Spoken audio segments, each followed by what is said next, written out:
Welcome back. We have live in studio Mike Benz. He's the executive director of the Foundation for Freedom Online. Dr. Robert Malone. You can find his work on Substack at malone.news. And John Mates, CEO of Hedgehog Social and co-founder of Parler. Gentlemen, welcome. We had a lot of surprises at the end of Inauguration Day. Though some of you were less surprised. Mike, I know you were not that surprised for Joe Biden in the last few minutes of leaving office, blanket pardoning his entire family. Well, you knew this was coming. This was, as soon as you saw the Hunter Biden pardon, you knew that they were going to be pardoning James Biden, who participated in virtually all of Hunter's business deals. If those deals were criminal that Hunter was doing, if there was a lack of a FAR registration, if there was money laundered through the shell companies, then it would be very easy for the incoming Justice Department to simply keep that alive through James. And the bagman nature of the Biden family, I mean, it's almost like a mafia family. The Right. Bidens and the wives and the sisters, and they all have, they all hold on to the assets that are brought in, so that it's not formally under the name. This is what the famous big guy was about Hunter, Right. But the family members played the same role, and so they want to kill the ability to investigate the crimes. And if there's a pre-pardon, then that means that you can't even have a predicate for launching the investigation to get at the underlying truth. And that's the best way to get it, because with the Justice Department, you can take the phones, you can take the electronics, you can subpoena documents, and so now all of that is gone, daddy, gone. I think it's important to focus on so many people just want to move on. But the Biden family is a template for crime family syndicates in Washington, D.C. And I would argue that is one reason why we must stay on it. We should stay on it. But, now, as you say, that is severely limited by the fact that they have now been blanket pardoned. Another figure who has been pardoned is Dr. Fauci, preemptively pardoned. Dr. Malone, your thoughts on Dr. Fauci's preemptive pardon? So what I find fascinating about that is that Tony has been covered, but all the people downstream haven't. And there's a lot of other activity that has enabled and supported this long history. This is a decades-long history of really, at the gentlest would be inappropriate actions on the part of Dr. Fauci. But Dr. Fauci, like Mike is just talking about with the Biden family, is really the kingpin in something that operates very much in a mafia-like way that's been set up within a NIAID and operating since the earliest days of AIDS. And that means that there's a whole lot of other people that have their hands on this, not the least of which is Christine O'Grady, because a lot of the breaches here have to do with biomedical ethics. And of course, she is in charge of biomedical ethics in the NIH, but she's also married to Tony Fauci. And so I think that we're in a very strange place, and there's a legal precedent here that's been set that is going to reverberate across the world. And that's the thing that bothers me the most, is that the whole logic of the United States as this shining beacon dedicated to the rule of law is now really under a dark cloud that our geopolitical opponents can well exploit. That's the thing that worries me most about both of these precedents, is that we've established that the United States is no longer operating under the rule of law, and we've created a legal precedent that is going to be mimicked all over the world by other organizations, other administrations, that it's okay to engage in unlawful acts and then preemptively pardon as you're walking out the door. That is really worrisome. What's worrisome, too, is the complicity of big tech and media. And I can, from a media perspective, I can say that, OAN and a handful of others, you can count on one hand, we were sticking to our guns, and we would not bow to the narratives that were fed to us by, frankly, the Central Intelligence Agency. But big tech was also privy to all of that. John, I know you had a front row seat to all of that during the Biden years. What is Biden's legacy on the big tech front as he walks out and leaves it with Trump? Sure. If you look in early January of 2021, we saw everyone shift focus towards placing blame on one another, and then criminal investigations started. You had the January 6th committee. I had the luxury of participating in one of those congressional investigations. It was a blast. So I think if you take a look at what's going on now, you're saying, well, we have to pre-pardon everybody because we've got to get, Biden has to cover his bases because he's just probably assuming that Trump may do what he did for the last 4 years, which is target political opponents, Trump, whatever it might be, and he's trying to cover himself up. And can you even pre-pardon? Is that like a thing? Yeah.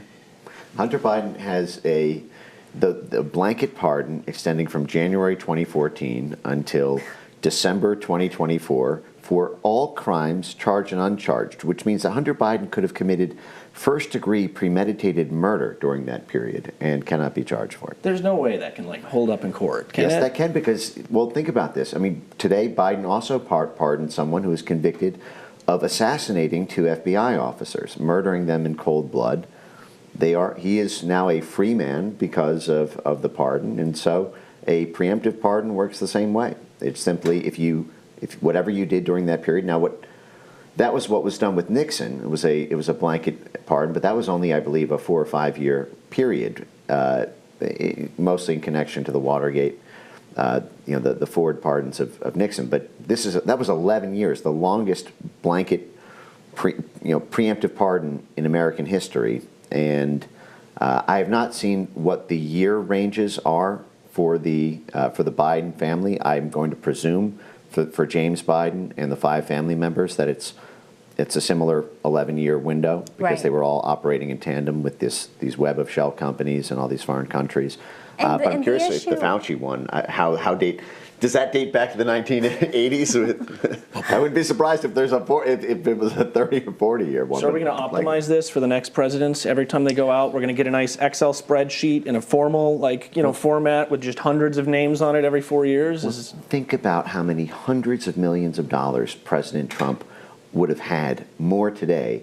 Well, I guess other than this Trump coin thing, which Trump meme coin. I guess now he's richer than ever. But he's been made whole. He was nearly bankrupted because he failed to be as corrupt as Biden was. Mm-hmm. If he had pardoned himself on the way out the door, there would have been no January 6th insurrection case costing him hundreds of millions of dollars in legal fees. There would have been no classified documents case costing him hundreds of millions in legal fees. He's got 20 lawyers. He's paying them all $1,400 an hour. So this is something that as Dr. Malone said, a precedent has been set here, but really 2 precedents have been set because it's not only was the Biden administration the first administration to ever weaponize the Justice Department against a U.S. president, also the first one to weaponize it against the person directly running for them against president, but also the first one to issue blanket pardons for his own extended family against any Justice Department investigation against himself or his own family. And so they broke 240 years of precedent on both sides,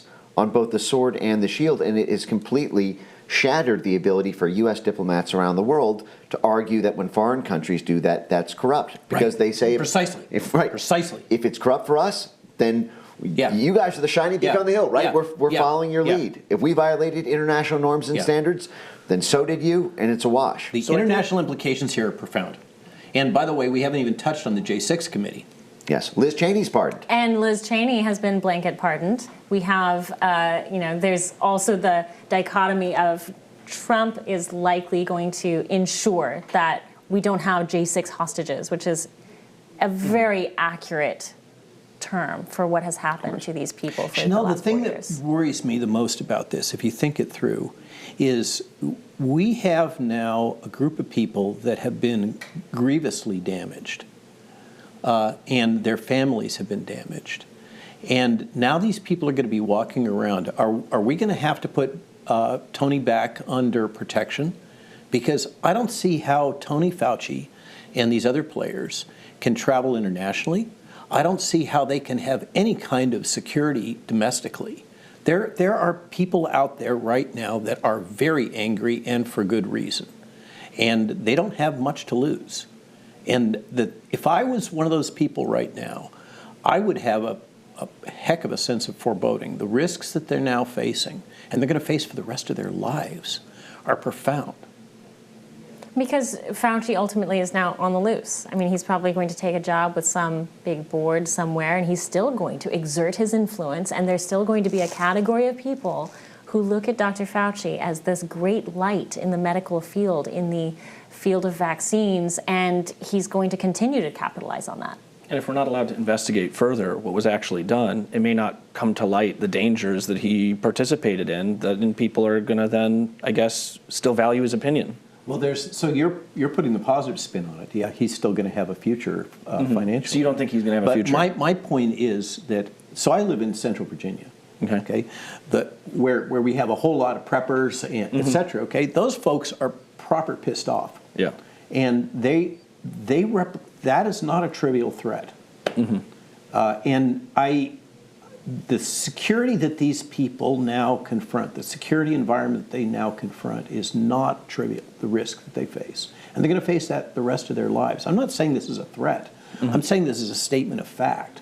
They're now out in the public, and yeah, they're going to be engaging in business, but they're also going to be having to watch over their shoulders every single minute of the rest of their lives whenever they're in public. I want to pose a global question now because, each of you come at this with a very different perspective.